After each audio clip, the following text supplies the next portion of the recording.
విజయవాడలో ఒక 3 BHK లేదా 4 BHK ఫ్లాట్ చూస్తున్నారా? అయితే ఇది బందర్ రోడ్కి దగ్గరగా ఒక మంచి ప్లెజెంట్ లొకేషన్లో సేల్కి వచ్చిన గేటెడ్ కమ్యూనిటీ ప్రాజెక్ట్. ఇంకా ఆలస్యం చేయకుండా కింద డిస్క్రిప్షన్ ఉన్న కాంటాక్ట్ నెంబర్కి వాట్సాప్ కాల్ చేయండి. స్కిల్ డెవలప్మెంట్ కేసులో ఒక కీలకమైన పరిణామం చోటు చేసుకుంది. అందరికీ తెలుసు, చంద్రబాబు నాయుడు గారి మీద జగన్ ప్రభుత్వం స్కిల్ డెవలప్మెంట్ కేసులోనే జైలుకు పంపించింది. ఆ కేసులో ఇప్పుడు ఎన్ఫోర్స్మెంట్ డైరెక్టరేట్ ఒక విషయాన్ని స్పష్టంగా చెప్పింది. అదేంటంటే చంద్రబాబు నాయుడు గారికి ఈ కేసుతో ఎటువంటి సంబంధం లేదు అని. సందర్భం ఏంటి, ఇప్పుడు ఎందుకు చెప్పింది?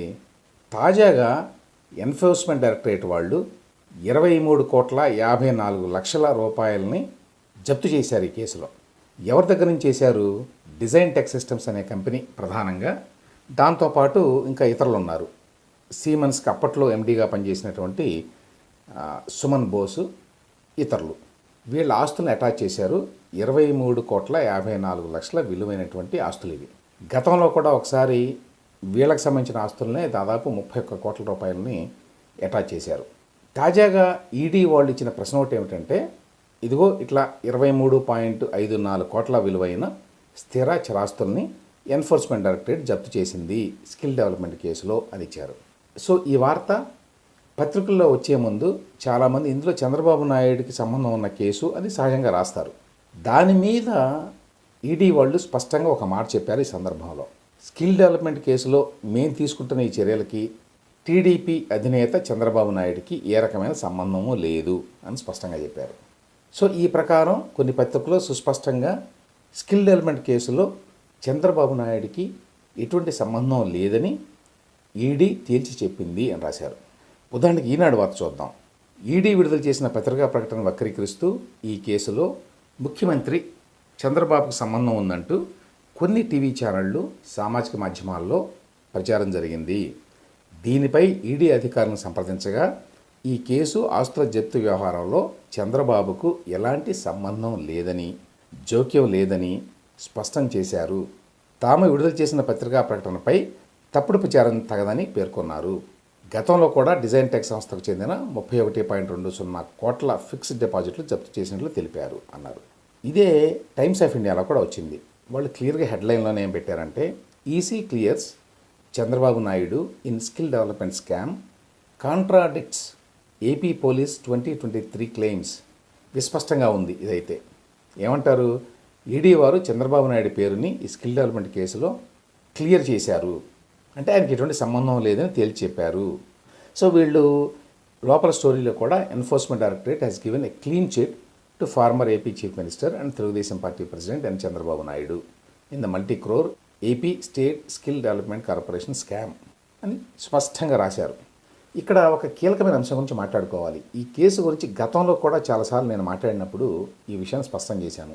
అదేంటంటే, ఈ కేసులో ఏపీ గవర్నమెంట్ స్కిల్ డెవలప్మెంట్ కోసం సీమన్స్ ద్వారా డిజైన్ టెక్ సిస్టమ్స్కి కొంత అమౌంట్ పే చేసింది. మీరు స్కిల్స్ నేర్పించండి మా స్టూడెంట్స్ కానీ.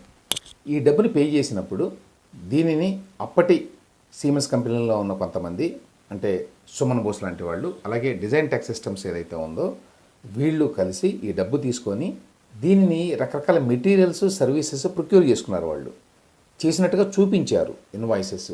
కానీ వీళ్ళు యాక్చువల్గా మెటీరియల్స్ లైక్ సర్వీసెస్ వేరే సంస్థల నుంచి ప్రొక్యూర్ చేయలేదు, వాళ్ళే ప్రొవైడ్ చేశారు ఏపీ గవర్నమెంట్కి. బట్ వేరే వాళ్ళు ప్రొవైడ్ చేసినట్టుగా ఇన్వాయిస్లు క్రియేట్ చేసి ట్యాక్స్లు ఎగ్గొట్టారు, ఇంక్లూడింగ్ జిఎస్టీ అనేది ఇందులో కీలకమైన అంశం. సో దీనికి ఏపీ గవర్నమెంట్కి ఏ రకమైన సంబంధం లేదు అని గతంలో చాలాసార్లు మాట్లాడుకున్నాం. సో ఏపీ గవర్నమెంట్కి ఏ రకంగా సంబంధం లేదు ఈ జరిగినటువంటి అవకతవకతోటి, ఈ ట్యాక్స్లు ఎగ్గొట్టడంతో. ఇదంతా కూడా either design tech systems or అప్పటి సీమెన్స్ కంపెనీ అఫీషియల్స్ వాళ్ళకి సంబంధాలు ఉన్నాయి. సో దీన్ని కావాలని మరి గత ప్రభుత్వంలో సీఎంగా ఉన్న చంద్రబాబు నాయుడు మీద కేసులు పెట్టి జైలుకు పంపించారు అనే విషయాన్ని చాలాసార్లు గతంలో మాట్లాడాను. ఇప్పుడు ఈడీ కూడా అదే చెప్తోంది. ఈ మొత్తం వ్యవహారంలో ఎక్కడా కూడా అప్పటి ప్రభుత్వానికి లేక అప్పటి ముఖ్యమంత్రి చంద్రబాబు నాయుడికి సంబంధం లేదు. ప్రభుత్వం తరఫున కొంత డబ్బు పే చేశారు ఒక సర్వీస్ కోసం, వాళ్ళు ఆ సర్వీస్ ఇచ్చారు. అయితే వీళ్ళు తీసుకున్న డబ్బుకి తగిన విధంగా కేంద్ర ప్రభుత్వానికి, ఆయా సంస్థలకి ట్యాక్సులు కట్టలేదు. ఎగ్గొట్టడానికి వీళ్ళు షెల్ కంపెనీలు కొన్ని క్రియేట్ చేశారు, వాళ్ళ ద్వారా సర్వీసులు పొందినట్టుగా రాశారు. అదంతా మేము కనిపెట్టాం అని చెప్పి వాళ్ళ మీద కేసులు పెట్టారు. ఇప్పుడు కూడా అదే ఆర్గ్యుమెంట్ మీద ఈ కేసులో దర్యాప్తు కొనసాగుతోంది. ఈడీ దర్యాప్తు పిఎంఎల్ఏ కింద, ప్రివెన్షన్ మనీ లాండరింగ్ యాక్ట్ కింద అటాచ్ చేస్తూ వస్తున్నారు. గతంలో 31 కోట్లు, ఇప్పుడు తాజాగా 23 కోట్లు. అది ఒక కీలకమైన విషయం. సో ఇక్కడ స్పష్టంగా అర్థమైన విషయం ఒకటి ఏంటంటే, ఎన్ఫోర్స్మెంట్ డైరెక్టరేట్కి సంబంధించినంత వరకు స్కిల్ డెవలప్మెంట్ కేసులో చంద్రబాబు నాయుడికి ఎటువంటి సంబంధము లేదు. కానీ ఈ కేసులోనే జగన్మోహన్ రెడ్డి ప్రభుత్వం చంద్రబాబు నాయుడిని 53 రోజుల పాటు రాజమండ్రి జైల్లో పెట్టింది. ఈ కేసులోనే బెయిల్ కోసం ఆయన సుప్రీంకోర్టు వరకు వెళ్లాల్సి వచ్చింది. సుప్రీంకోర్టులో కేసు యొక్క మంచి చెడుల గురించి ఎటువంటి చర్చ జరగలేదు. కానీ 17A అనేటువంటి ఒక నిబంధన అప్లై అవుతుందా లేదా అనే విషయాన్ని మాత్రమే చర్చించారు. కానీ ఆ విషయం మీద కూడా ఫైనల్గా సుప్రీంకోర్టు ఏమీ తేల్చలేదు. దానిని వాళ్ళు ఒక ధర్మాసనానికి రిఫర్ చేశారు. ఆ ధర్మాసనాన్ని ఇంతవరకు సుప్రీంకోర్టు ఏర్పాటు కూడా చేయలేదు. కానీ ఆ కేసులో బెయిల్ వచ్చింది కాబట్టి చంద్రబాబు నాయుడు గారు అప్పట్లో బయటపడ్డాడు. ఇదొక నేపథ్యం. ఇప్పుడు ఇంకొక విషయం, గతంలో జగన్మోహన్ రెడ్డి ప్రభుత్వం కేసు పెట్టింది కదా.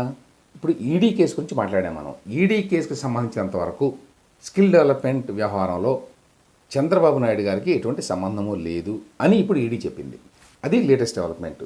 అయితే ఏపీ గవర్నమెంట్ కేసు పెట్టింది కదా, ఆ కేసు సంగతి ఏమిటి? ఆ కేసు ఇప్పటికే ఉన్నది. ఏపీసీఐడి వారు పెట్టారు ఈ కేసు అప్పట్లో. ఈ కేసులో 2024 ఏప్రిల్ మొదటి వారంలో ఛార్జ్షీట్ కూడా ఏపీసీఐడి చంద్రబాబు నాయుడు గారి యొక్క పాత్ర గురించి స్కిల్ డెవలప్మెంట్ కేసులో ఛార్జ్షీట్ ఫైల్ చేసింది. ఆ కేసు ఇప్పుడు ఏసీబీ కోర్టులో ఉన్నది విజయవాడలో. ఆ ఛార్జ్షీట్లో ఏమని రాశారో తెలుసా? సిమెన్స్ ప్రాజెక్టు కింద 6 ఎక్సలెన్స్ సెంటర్లు పెట్టారు అప్పట్లో ప్రభుత్వం. వాటిని వాళ్ళు సప్లై చేసినటువంటి మెటీరియల్ కానీ సర్వీసెస్ కానీ వాటిని ఇవాల్యుయేట్ చేశారట. ఎవరు? JNTUs of Kakinada, Anantapur, SV university వీళ్ళు చేసి వాళ్ళు కనుగొన్నది ఏంటంటే, ఒక్కొక్క సెంటర్లో 4.5 కోట్లు ఈచ్ సెంటర్ ఆఫ్ ఎక్సలెన్స్లో, అంటే మొత్తం కలిపి 27 కోట్ల రూపాయలు వాళ్ళు ఎక్సెస్ ఛార్జ్ చేశారు అని తేల్చారట. ఇది జగన్మోహన్ రెడ్డి ప్రభుత్వంలో తేల్చారు. అదేవిధంగా 34 టెక్నికల్ స్కిల్ డెవలప్మెంట్ ఇన్స్టిట్యూట్స్ ఉన్నాయి. ప్రతి దాంట్లో కూడా 70 లక్షలు ఎక్సెస్ ఛార్జ్ చేశారు అని వాళ్ళు ఒక నిర్ణయానికి వచ్చారన్నమాట జగన్మోహన్ రెడ్డి ప్రభుత్వంలో. ఈ మొత్తం కలిపి 23 కోట్ల 80 లక్షల రూపాయలు ఎక్సెస్ ఛార్జ్ చేశారు. అంటే ఎక్సెస్ ఛార్జ్ చేయడంలో చంద్రబాబు నాయుడు పాత్ర ఉన్నదని చెప్తున్నాడు. అంటే రాష్ట్ర ప్రభుత్వానికి నష్టం వచ్చింది. ఏదో కేసు పెట్టాలంటే రాష్ట్ర ప్రభుత్వానికి నష్టం రావాలి కదా అని పెట్టారు అప్పట్లో. ఛార్జ్షీట్లో ఇప్పటికీ కూడా ఇది ఉన్నది. సో ఏపీసీఐడి వారు పెట్టినటువంటి కేసులో ఛార్జ్షీట్లో చంద్రబాబు నాయుడు గారి పేరుతో పాటు కింజర పచ్చెన్నాయుడు, ఘంటా సుబ్బారావు గారు అప్పటి స్కిల్ డెవలప్మెంట్ కార్పొరేషన్ ఎండి, అదేవిధంగా డాక్టర్ కె లక్ష్మీనారాయణ అందులో డైరెక్టర్గా ఉన్నారు. వీళ్ళతో పాటు సిమెన్స్, డిజైన్ టెక్, ఇతర సంస్థల యొక్క అఫీషియల్స్ వీళ్ళందరినీ కూడా నిందితులుగా చేర్చారు. సో ఆ కేసు ఏపీసీఐడి వారు పెట్టినటువంటి కేసు అలాగే ఉన్నది. అందులో ఛార్జ్షీట్ కూడా ఫైల్ అయింది. సో ఆ కేసు అలాగే ఉంది అనేది ఇక్కడ గుర్తుంచుకోవాలి. ఆ కేసులో అసలు ఏమన్నా సరుకున్నదా, సబ్స్టెన్స్ ఉన్నదా, పస ఉన్నదా లేదా అని చెప్పి ఇప్పుడు కోర్టు తేల్చాల్సిందే.